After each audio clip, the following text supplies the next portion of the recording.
R$ 109,53, você pode contar com a maior rede de assistência médica da região. Recursos próprios com tecnologia de ponta, além de excelência e cuidado em cada detalhe. Unimed Campos. Pode contar.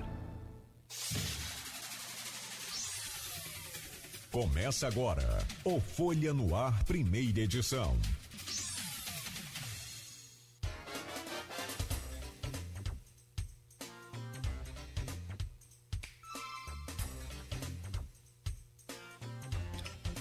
Terça-feira, 1º de abril de 2025. Começa agora pela Folha FM 98,3, emissora do Grupo Folha da Manhã de Comunicação, mais um Folha no Ar. Estamos ao vivo também, pelo Face, pelo YouTube, pelo Instagram. Você confere este programa daqui a pouco em podcast, em todas as plataformas tocadoras de podcast. Logo mais tem reprise na Plena TV. Amanhã tem Jornal Folha da Manhã impresso também, então fique atento em todos os canais. Na Alexa, dê o comando, ouvir Folha FM, para você acompanhar o Folha no Ar, para você ouvir e curtir a nossa programação musical também durante 24 horas por dia.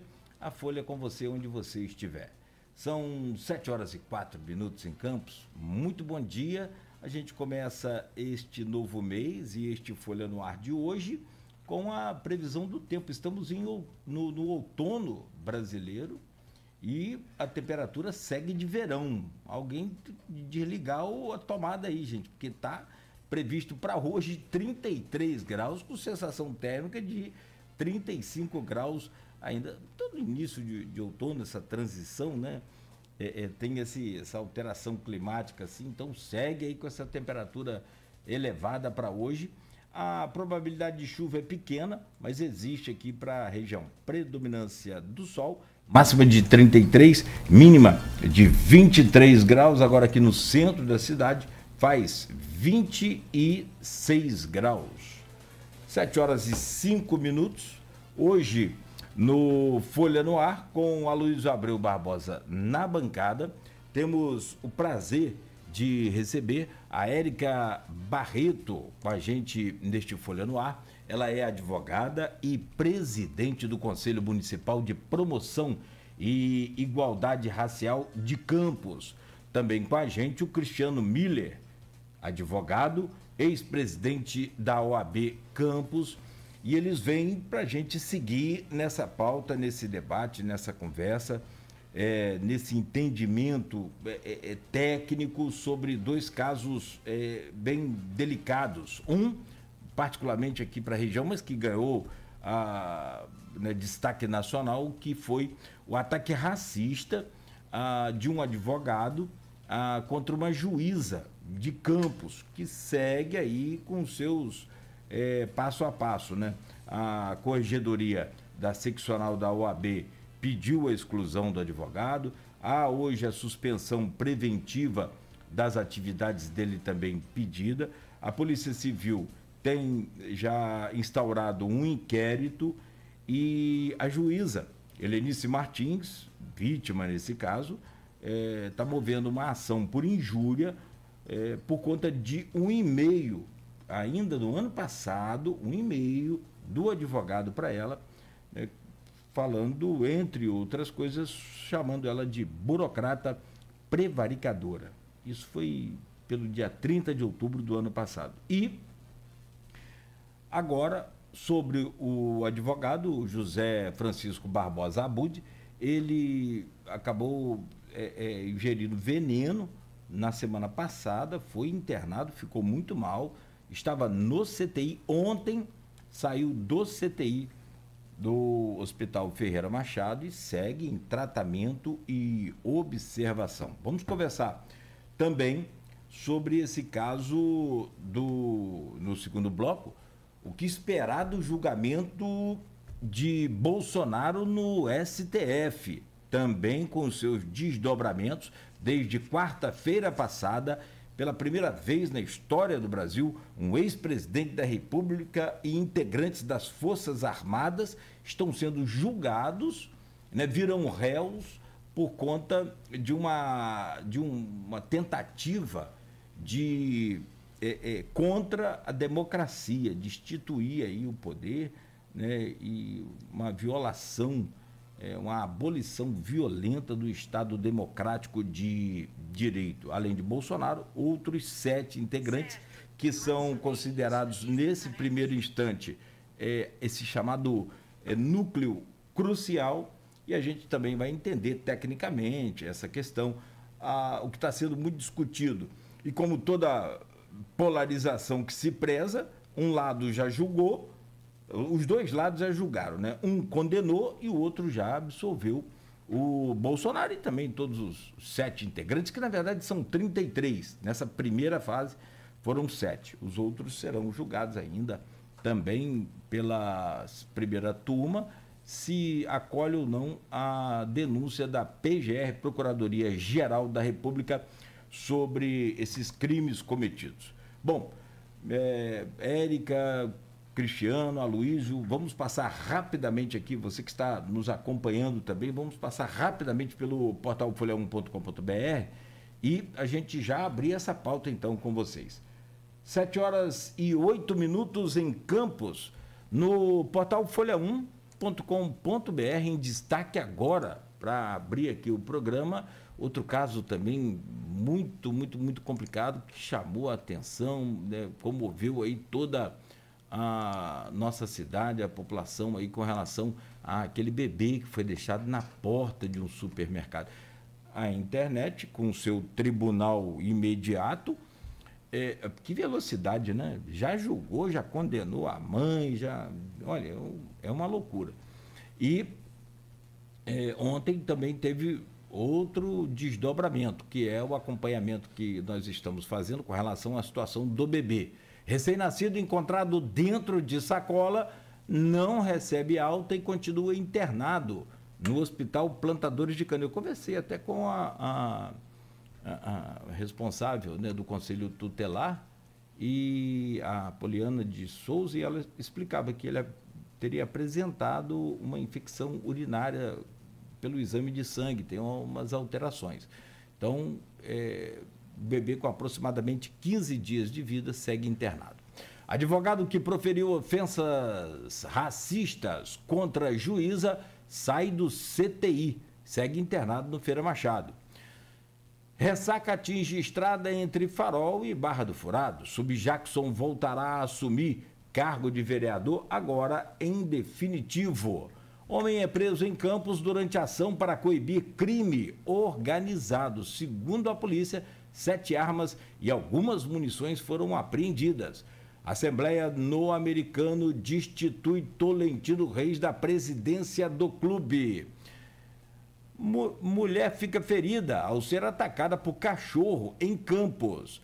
Personagem criada por ilustradora de Campos é divulgada por ministra.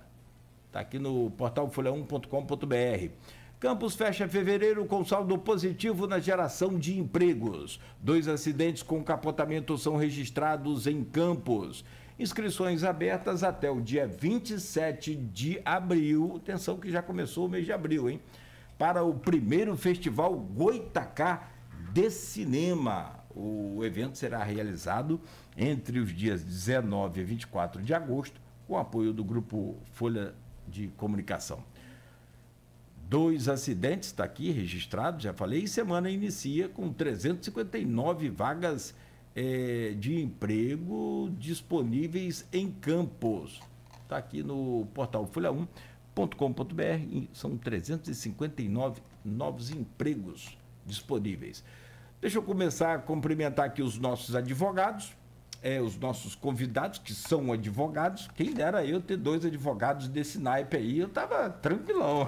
Ia até fazer uns comentários lá na internet, mas, tipo aqueles haters, né? Opa! Bom, eles iam me orientar naturalmente para não fazer. Deixa eu começar pela Érica Barreto. Prazer recebê-la aqui, Érica. Bom dia, seja bem-vinda a essa bancada, a este Folha no Ar. Bom dia, Cláudio. Bom dia a todos. Agradeço muito pelo convite. Só lamento que seja por uma questão tão delicada, né? Muito. Mas, a escolha do seu nome e você, por estar aqui hoje, muito oportuna, feita pelo Aloysio, né, porque eu acho que você está no lugar de fala. Perfeito, perfeito. Obrigado pela sua presença. Meu caro Cristiano Billy, ex-presidente da OAB Campos, muito obrigado pela sua presença. Seja bem-vindo sempre aqui a este Folha no Ar. Bom dia. Bom dia, Cláudio. Bom dia, Aloysio. Bom dia, Érica. Bom dia a todos que nos ouvem, nos assistem. É um prazer voltar aqui novamente e bater um papo com vocês. Perfeito, perfeito. E deixa eu trazer o bom dia do Aloysio Abreu Barbosa, né? E já pedi a você, meu caro Aloysio, para abrir essa pauta de hoje, esse primeiro bloco e essas duas pautas aí que são extremamente importantes e extensivas para a gente poder debater e entender todo esse processo, como é que vai se desenrolando em cada passo agora, né? Bom dia, Aloysio, bem-vindo. Bom dia, Cláudio Nogueira. Bom dia, Érica. Obrigado pela presença. Bom dia, Cristiano. Obrigado pela presença. Bom dia, Beto na técnica. Bom dia, sobretudo, você ouvinte e que nos acompanha pelo streaming nas redes sociais como telespectador. O assunto como a Érica colocou, a gente queria estar discutindo outra coisa, sobretudo porque Campos, nos últimos anos, por conta de problemas, de problemas de política que acabaram derivando para a esfera policial, né? Já há alguns anos, Campos tem se tornado notícia nacional, né, por conta disso. E agora, explodiu isso há cerca de 2 semanas, né, mas o caso não é de agora, como você colocou, né, no caso do ano passado, mas através do site Migalhas, que é um site jurídico nacional, e uma nota do Anselmo Góes também, foram no mesmo dia, a coisa tomou um rastilho de pólvora, né? Que são essas ofensas racistas, claramente racistas, né?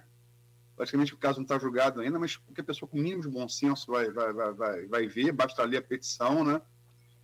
Do advogado José Francisco Barbosa Budi, petição para a terceira vara contra o seu juiz titular, né? A Helenice Rangel Gonzaga Martins. Eu começo perguntando inicialmente, a gente já conversou aqui sobre esse assunto, também como o outro assunto da pauta, que vai ser a ação que você citou de Bolsonaro no STF, Bolsonaro e outros acusados pela PGR, por tentativa de golpe de Estado. A gente já conversou na semana passada com o Felipe Drummond, criminalista, com a meu Deus, me fugiu o nome agora, Priscila Marins, advogada. Conversamos na terça-feira, na quarta-feira seguinte, com a Sandra Jimenez e com a Alex Ribeiro Cabral, e estamos aqui hoje com a Érica e o Cristiano. Eu começo perguntando a você, Érica, como é que você, sobretudo, você sendo uma mulher preta e tendo atuação não só na sua carreira profissional, como também institucional contra o racismo, como é que você encarou, como é que você viu essa notícia, enfim, como é que você sentiu isso? Eu acho que esse ponto é evidente, né? Lógico que eu me senti tão afetada quanto a Helenice, e aí me solidarizo com ela, não só como mulher preta, mas como pessoa, e acho que a gente precisa até ter uma atenção quando faz menção à notícia, porque toda vez que a gente cita o nome da vítima, a gente revitimiza essa pessoa. Por mais que não seja um crime de violência sexual ou homicídio, que são crimes mais densos, o racismo ele tem um efeito tão grande quanto para a pessoa que sofreu e para as pessoas que se identificam na mesma posição. E foi assim que eu me senti, né? Nesse turbilhão que ela também deve estar até hoje, de ver o seu nome sendo associado nessa posição, de ver a repercussão que teve. Eu acho que, por um lado, é feliz, porque a gente está dando evidência a uma prática absurda, mas, por outro, é um sentimento muito ruim de ser esse personagem. Então, acredito que ela deve estar se sentindo assim até hoje, toda vez que o nome dela é citado em algum lugar e toda vez que eu vejo o nome dela sendo citado em relação a essa situação, eu também me coloco nessa posição. Mas, mais do que me sentir como mulher negra, como profissional, eu também me senti muito mal, né? A advocacia é uma profissão honrosa, uma profissão almejada por muitas pessoas, e para nós, pessoas negras, a advocacia é quase que uma frente de luta, né? A gente ascende na advocacia para conseguir alcançar os direitos de outras pessoas negras, não só representadas como profissional, mas pela própria imagem que a gente consegue construir desse trabalho. Então, como advogada, eu também me senti muito afetada por ver um colega agir dessa forma, com um ato tão grave, tão absurdo. Cristiano, a gente sabe que isso está rolando, já gerou. Você foi presidente da OAB Campos, né? Hoje presidida pela Mariana Lontra Costa, teve uma reação muito rápida, né? O episódio, então, logo ele se tornou conhecido, como eu disse, através de Sete Migalhas e inicialmente do Anselmo Góes. Como é que você viu o caso? Como é que você viu a reação, não só da OAB Campos, como também da OAB Rio, né? E no caso, emblematicamente, os dois comandados por mulheres. Eu acho que é um caso também emblemático nesse sentido. Bom dia. Bom dia, Luiz, mais uma vez. O caso evidente, é um caso muito impactante, né? Assim, num primeiro momento, a verdade é que você nem acredita muito, né? Quando você se depara com aquela petição, a primeira sensação que a gente tem é de que aquilo ali não pode ser verdade, né? Tamanho o nível de agressividade e de crimes mesmo praticados ali naquele documento, e depois as coisas vão tendo desdobramento e você vai observando que aquele não foi um ato isolado, né? Até a minha manifestação, assim, é claro que as questões estão muito postas, né, nesse evento, mas a minha manifestação fica até um pouco comprometida, né? Hoje em dia eu faço parte do Tribunal de Ética da OAB do Rio, eu presido uma das turmas de julgamento aqui na OAB do Rio, do Tribunal de Ética, e eu faço parte, por conta disso, também do Tribunal Pleno de Ética da OAB do Rio, que vai ser provavelmente o tribunal que vai julgar esse caso, né? Então, provavelmente eu vou ter que me manifestar formalmente acerca desse processo quando ele chegar para o Tribunal Pleno aqui da OAB. Ele hoje em dia está na fase instrutória, né, em Campos. É preciso que se respeite, evidentemente, por mais que as coisas estejam muito postas, não foi nada falado, foi tudo escrito, documentado, mas é preciso que se respeite, que se dê a ele a oportunidade de se manifestar, de se defender, enfim, para que as coisas possam ser efetivamente julgadas. É um caso passível de suspensão preventiva, né, já foi requerido, inclusive, isso. Acredito que a OAB, cujo Tribunal de Ética também é presidido por uma mulher, né? Não só a OAB seccional e a OAB subseção, mas o Tribunal de Ética da OAB Rio também é presidido por uma mulher, que é a Silvia Drummond, pela primeira vez na história também. Então, assim, acredito que não vai demorar para que haja algum tipo de resposta, ainda que seja uma resposta provisória, né? Ainda que seja a decisão acerca dessa possível suspensão preventiva dele, em virtude da gravidade evidente do caso. A gente tem notícia que eu estava até conversando antes um pouco do começo do programa com vocês, porque a gente teve uma aparente coincidência desse caso, uma proposta um pouco antes desse caso explodir, quer dizer, o caso, logicamente, vamos repetir, ele é do ano passado, dele se tornar conhecido nacionalmente. A gente teve uma votação na Câmara Municipal, logicamente que vocês são juristas, aí entra mais na coisa política, mas eu acho que também não deixa de ser afim, sobre um projeto do vereador governista Abdo Neme de uma lei antirracista, uma introdução de uma um projeto para educação antirracista nas escolas. Esse projeto ele teve voto contrário da bancada governista, a qual o Hábito faz parte, e foi vetado pelo prefeito para, né, com alegação de falta de dotação orçamentária. E também vendo aqui, até a Érica me enviou, estava lendo aqui, como alegado aqui pelo Diário Oficial, pela Prefeitura, pela Secretaria de Governo, como discriminação, como é que é a expressão mesmo, é que é discriminação positiva, é isso? Sim. E, enfim, é um caso, ele ocorre no mesmo tempo, né, espaço do caso do racismo. E eu recebi aqui, na quinta-feira, uma manifestação antirracista ali um ponto de encontro ali na UF Campo, no novo prédio, que é ali perto, e às 17 horas na Praça do Liceu, seria um ato tanto na Câmara Municipal quanto em frente à própria OAB. Ambos ficam ali no quadrilátero ali da Praça do Liceu. Você queria comentar sobre isso, Érica? Olha, confesso que a manifestação realmente eu soube por alto, não tenho detalhes, não tenho nem conhecimento de quem esteja à frente, mas em relação à legislação e ao veto, o ponto em relação à discriminação positiva chama muita atenção da necessidade de profissionais técnicos que compreendam questões específicas relacionadas a gênero, raça, sexualidade e, eventualmente, até religião.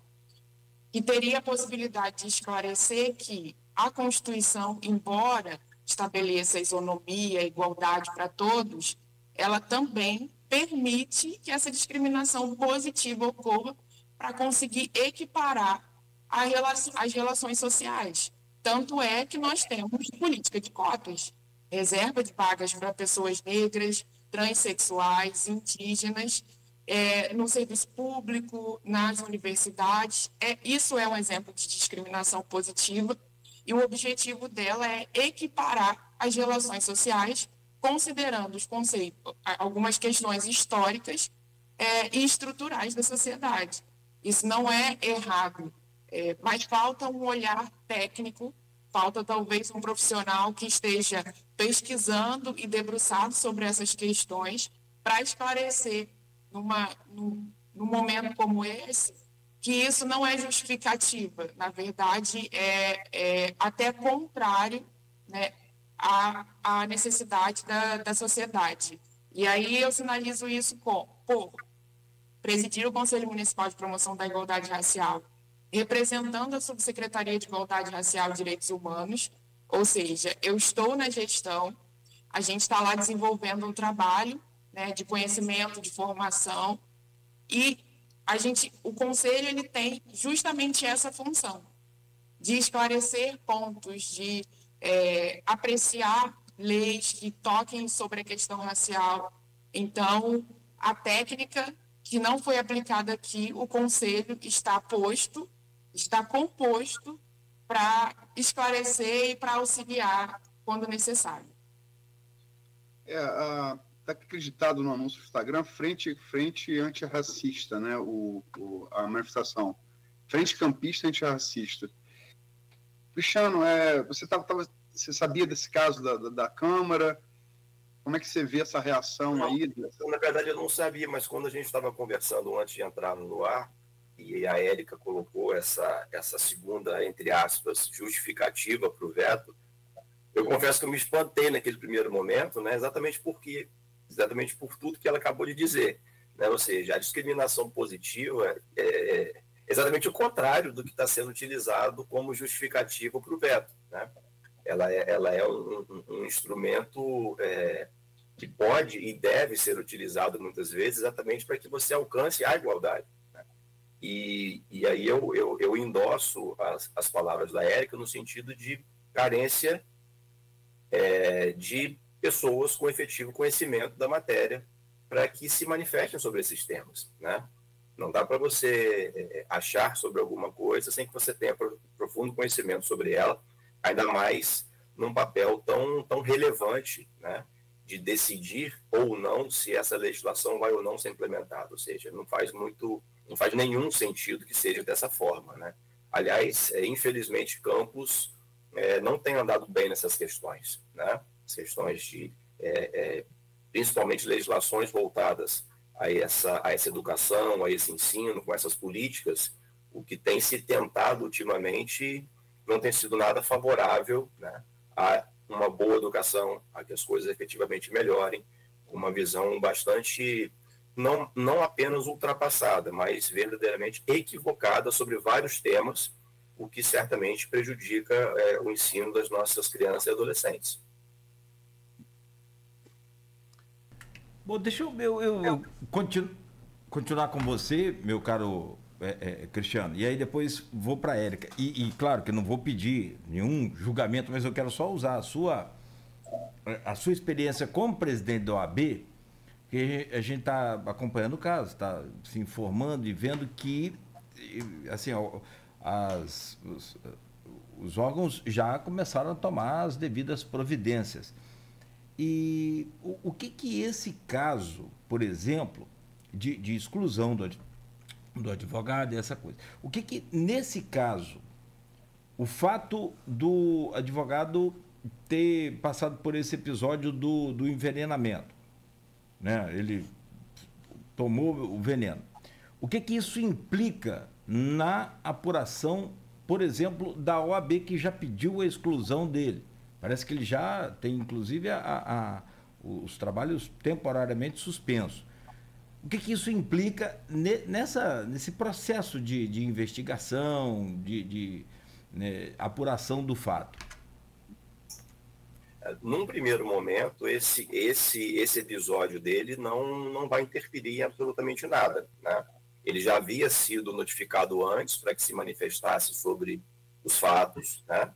Ou seja, o prazo dele já estava em curso para que ele se manifestasse, e ter havido ou não esse episódio, pelo menos num primeiro momento, isso não vai alterar o trâmite do processo, né? De que maneira isso vai ser processado? Isso vai ser processado em Campos, está sendo, né, na verdade, em Campos, porque Campos, na comissão de ética de Campos, vai ser responsável pela instrução desse processo disciplinar, ou seja, vai ouvir esse advogado, vai produzir eventualmente alguma outra prova, se ainda houver necessidade de produção de outras provas sobre esses fatos, sobre esse evento, né? Em seguida, ainda em Campos, um advogado que é designado para isso, né, um relator do processo disciplinar, vai emitir um parecer preliminar sobre o caso. Não há um julgamento em Campos, né? As comissões de ética e disciplina das subseções, como é o caso de Campos, não julgam processos ético-disciplinares.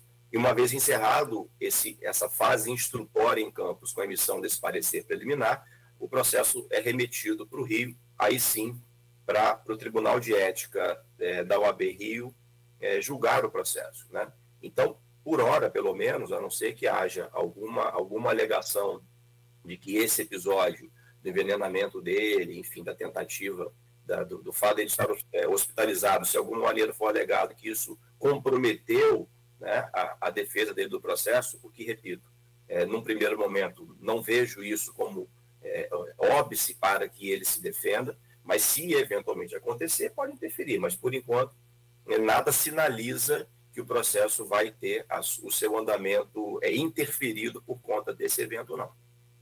Perfeito. Érica, a pergunta para você é a seguinte, pode até comentar sobre essa que eu fiz para o Cristiano, fica à vontade, mas assim, o que você espera, e aí não é condenação de tribunal de internet, não é isso que eu quero não, te pedir não, eu quero te pedir assim, até como, não só como advogada, mas como mulher, como pessoa, o que você gostaria que fosse uma punição, uma condenação, um tipo de pena ideal, não pelo advogado em si, mas para que gerasse um modelo, para que gerasse um exemplo. A gente tem um modelo, né, mais famoso, que é o Maria da Penha, virou lei, enfim. infelizmente precisou do exemplo dela. Na sua opinião, o que isso pode mudar no judicial como um todo?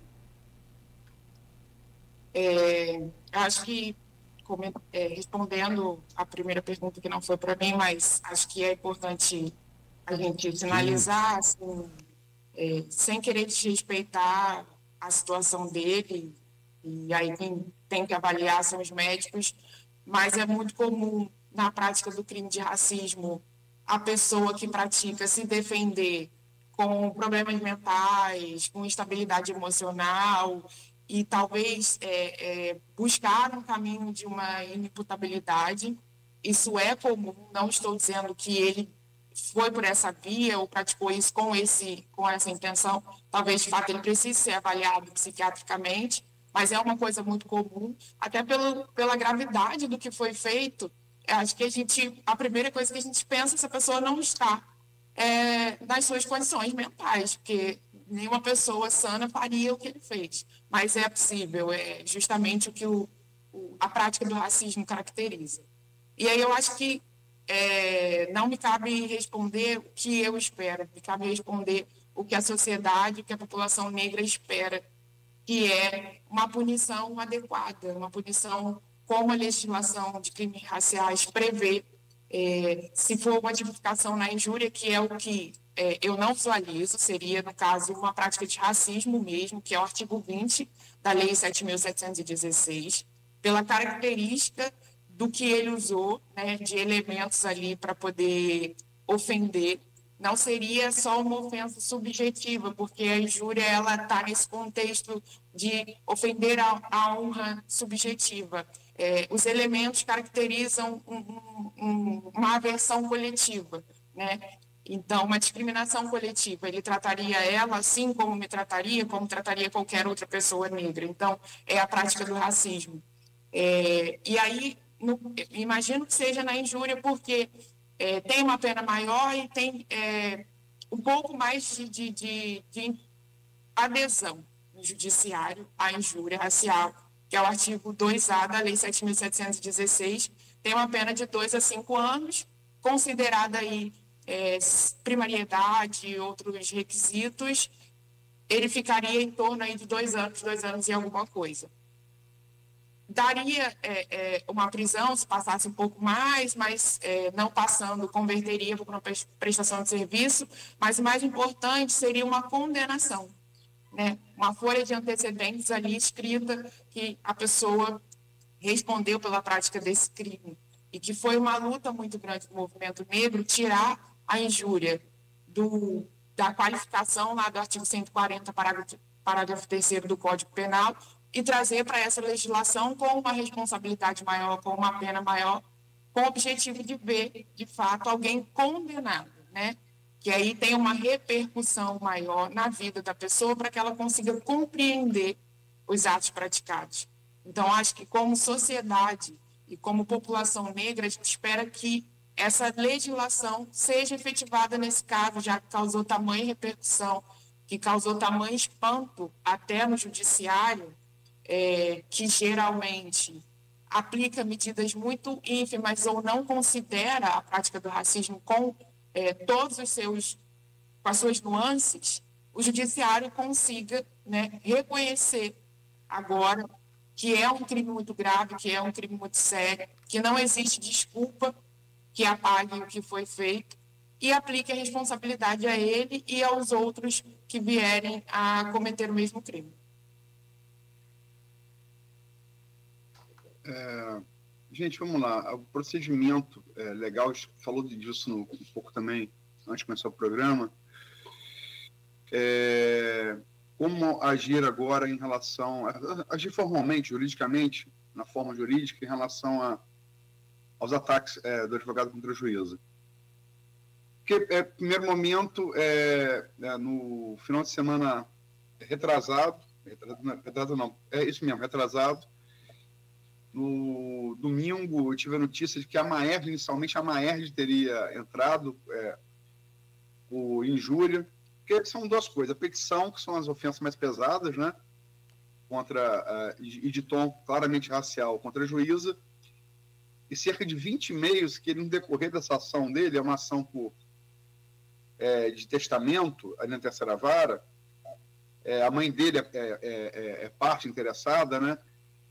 A mãe do advogado, ele teria usado num desses e-mails burocrata prevaricadora. Aí vem a notícia na semana retrasada de que isso teria gerado, esse específico, burocrata prevaricadora, teria gerado uma queixa-crime por injúria, né? Aí depois fui ver, logicamente, que não era da Maerj, era da própria juíza Lenice, com 4 advogados da Maerj, representado por 4 advogados da Maerj. Isso foi retificado, e aí ficou, né, na dúvida do público leigo, que é a grande maioria, né? É só isso. Porque a queixa-crime, ela cita as ofensas raciais, né? Mas deixa claro que aquilo pode ser usado a posteriori, mas ela se fixa no burocrata prevaricadora. A gente entrevistou aqui o Felipe Drummond, que é criminalista, né, na terça-feira, e ele falou que o Alex Ribeiro Cabral, também criminalista, endossou no dia seguinte. Essa primeira ação é uma ação penal privada, que quem tem que entrar é a própria juíza. E na sequência, o Ministério Público, provavelmente a partir de inquérito da 134-DP, que já está, parece que instaurado, ele entraria com uma ação penal pública incondicionada, né? E aí, em cima da injúria racial. É isso mesmo? Começo agora com o Cristiano.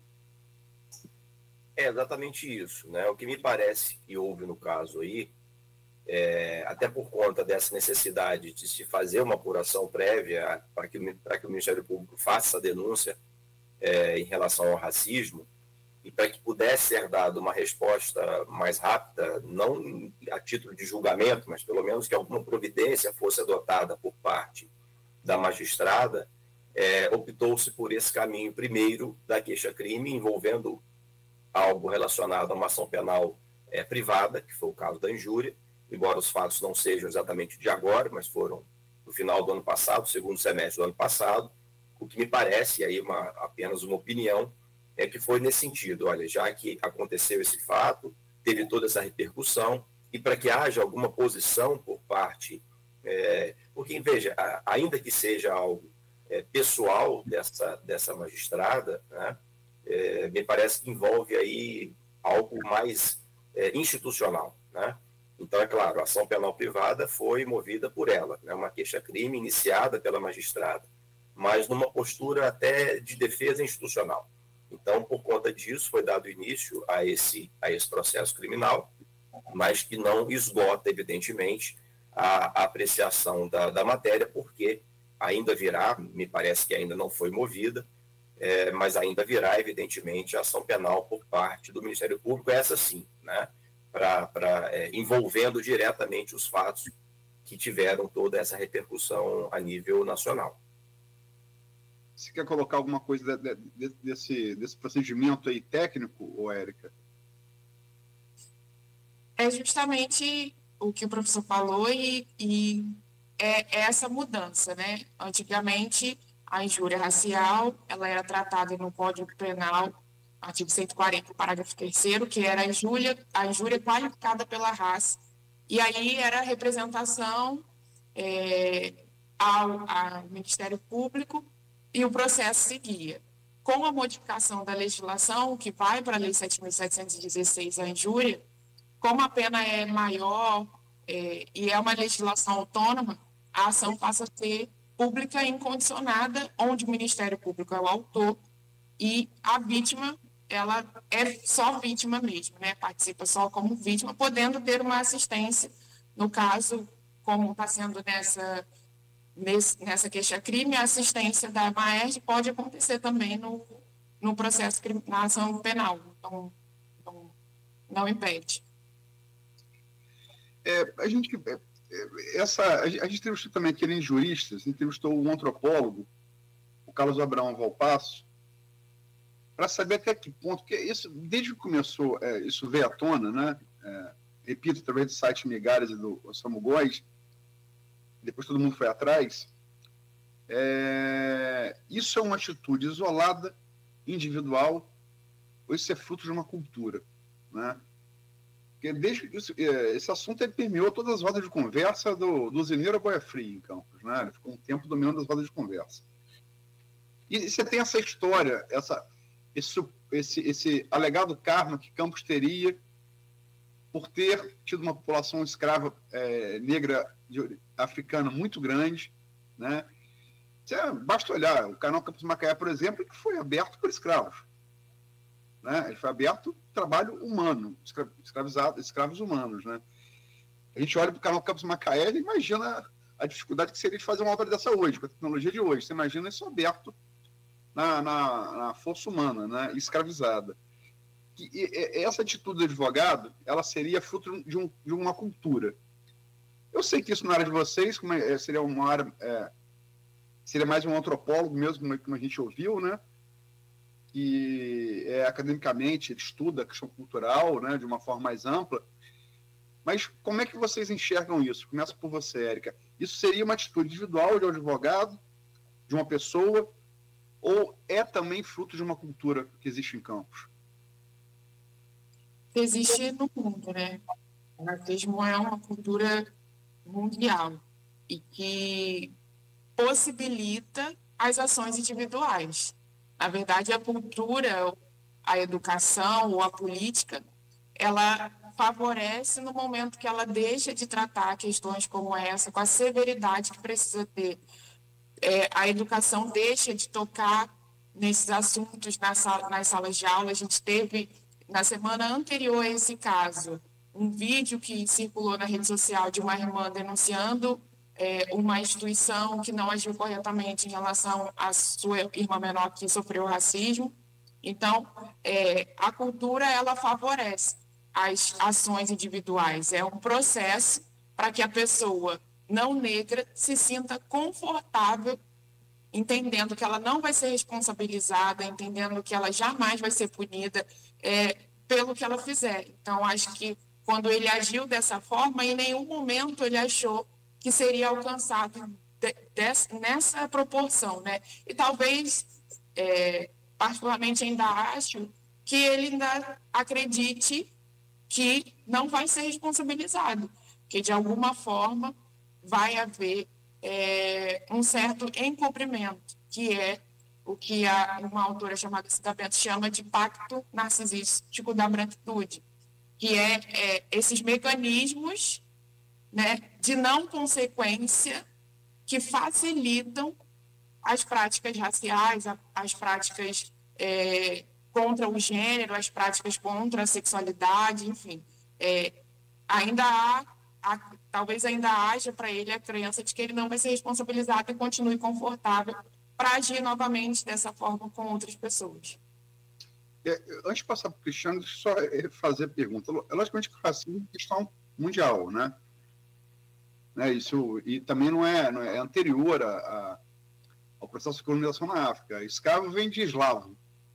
O eslavo é uma raça branca, né? Que era a raça adotada para a escravidão antes na Europa, que se destinava à escravidão na Europa.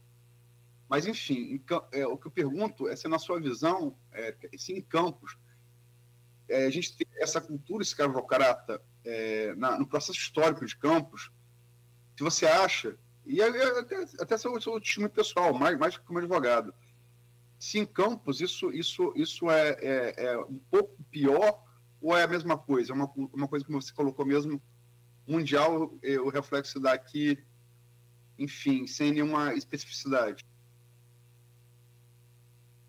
Olha, eu acredito que em Campos a questão seja sempre o encobrimento. Não poderia mensurar se é pior ou melhor, mas acho que não tocar no assunto, como muitas das vezes acontece, não usar as pessoas certas para falar da temática, como muitas vezes acontece, facilita para que se mantenha assim.